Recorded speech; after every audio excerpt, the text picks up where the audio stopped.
جاوید اختر صاحب کا جو ڈیبیٹ ہوا مفتی شمائل ندوی کے ساتھ، اس کے اوپر آپ نے اپنے جو پرسپیکٹیوز تھے اس کو آپ نے شیئر کیا تھا مسلم ٹوڈے چینل میں نے بھی دیکھا۔ میرا سوال یہ ہے آپ سے، کیونکہ میں نے جہاں تک دیکھا تھا آپ کی ایک بار ان سے کسی ایونٹ میں ملاقات بھی ہوئی تھی، تو میں آپ سے مطلب ایک پرسپیکٹیو اور یہ نظریہ لینا چاہتا تھا، کیونکہ ان کے ابھی کافی ایک بڑی تعداد ہے جو کہ ان کے فالوورس ہیں، اور وہ کافی ایک ریشنلسٹ تھنکنگ کو پروموٹ کرتے ہیں، لیکن اس کے ساتھ ساتھ وہ ان کا ایک ہمبل اپروچ بھی ہے، وہ کافی چیزوں کو اچھے طرح سے نظریے سے دیکھتے بھی ہیں۔ تو کیا میسج آپ دینا چاہیں گے، یا پھر ان کے جو فالوورس ہیں، ان کے جو مطلب آپ سپورٹرز کہہ لیں، تو اس کے کیا ریالٹی، اور آپ کی جو ملاقات تھی اس کی کیا ایسا کچھ آپ کی بات چیت ہوئی اس میں؟ جی، میری جو ملاقات ہوئی تھی ان سے وہ تو ایک رسمی ملاقات تھی، اس میں ہم نے ان سے یہی کچھ سنا جو وہ وہاں بیان کر رہے تھے، کچھ ہندوستان کے اندر جو ان کے مسلمانوں کے ساتھ بات چیت ہوتی ہے، کچھ کیوریوسٹیز۔ بہت ضروری ہوتا ہے کہ جس وقت اگر آپ علمی انداز میں کوئی مقدمہ پہنچانا چاہیں تو اس کے لیے پہلے فضا ہموار ہو اور دوسرا آدمی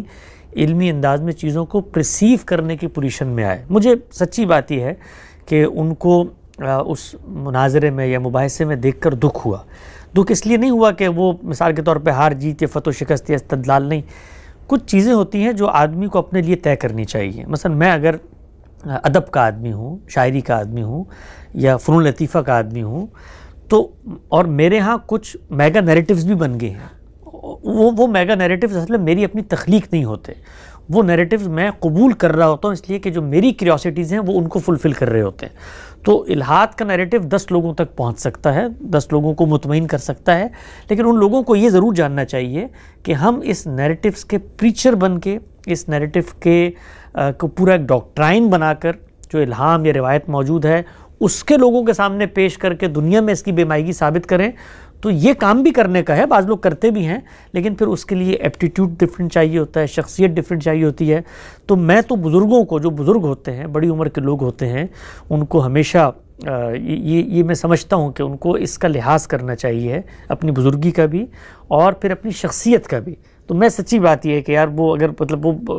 وہ الہاد پر کھڑے ہوئے ہیں یا کسی بھی چیز پہ کھڑے ہیں، مجھے یہ دیکھ کر اچھا نہیں لگا جس طریقے سے وہ بیچارے وہاں پر ریفیوٹ ہوئے۔ اور یعنی میں اس کو لوگ مسلمان سن کے کہیں گے اچھا ان کو تو الہاد کی شکست پہ دکھ ہو رہا، نہیں، مجھے الہاد کی شکست سے کوئی دلچسپی نہیں ہے، اور وہاں بھی شکست دینے کی میں اصطلاحی کو غلط سمجھتا ہوں۔ ہمارے استاد جناب جاوید احمد غامدی صاحب نے یہی سکھایا ہے اور اسی کی دعوت دی ہے کہ فتح و شکست کی نفسیات سے اتنے تو پھر آپ دلوں کو تسخیر کریں گے،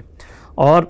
دلوں کے اندر قفل اللہ تعالیٰ کہتے ہیں لگ جاتے ہیں، پردے پڑ جاتے ہیں، ان پردوں کو محبت کے مکالموں سے ہٹایا جاتا ہے، ان دلوں کے اندر لگے ہوئے زنگ کو مناظروں کے اندر مثبت جواب دینے سے نہیں کھولا جاتا۔ یہ چیز مسلمانوں کو ایک سمجھنے کی ضرورت ہے، اور دوسری یہ ہے کہ لوگوں کو بھی یہ سمجھنے کی ضرورت ہے کہ کہاں پر کیا بات کرنی ہے، اپنی پوزیشن کو پہچانیں، اور اس طریقے سے بالخصوص بڑھاپے کے اندر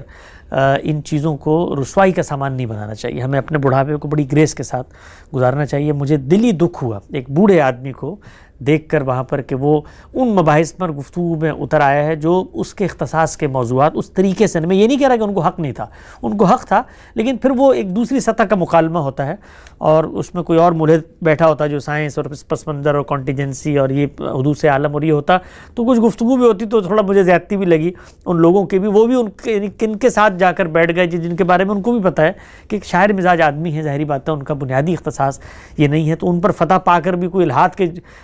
قلعے کو دنیا میں ہم تسخیر نہیں کر سکتے، یہ کوئی حق کی بات نہیں ہے۔ الہاد کا ایک مقدمہ ہے، نیریٹیو ہے، اس کو مذہب کے لوگ غلط سمجھتے ہیں، ہم غلط سمجھتے ہیں، اس پر مکالمہ کرتے ہیں، گفتگو کرتے ہیں،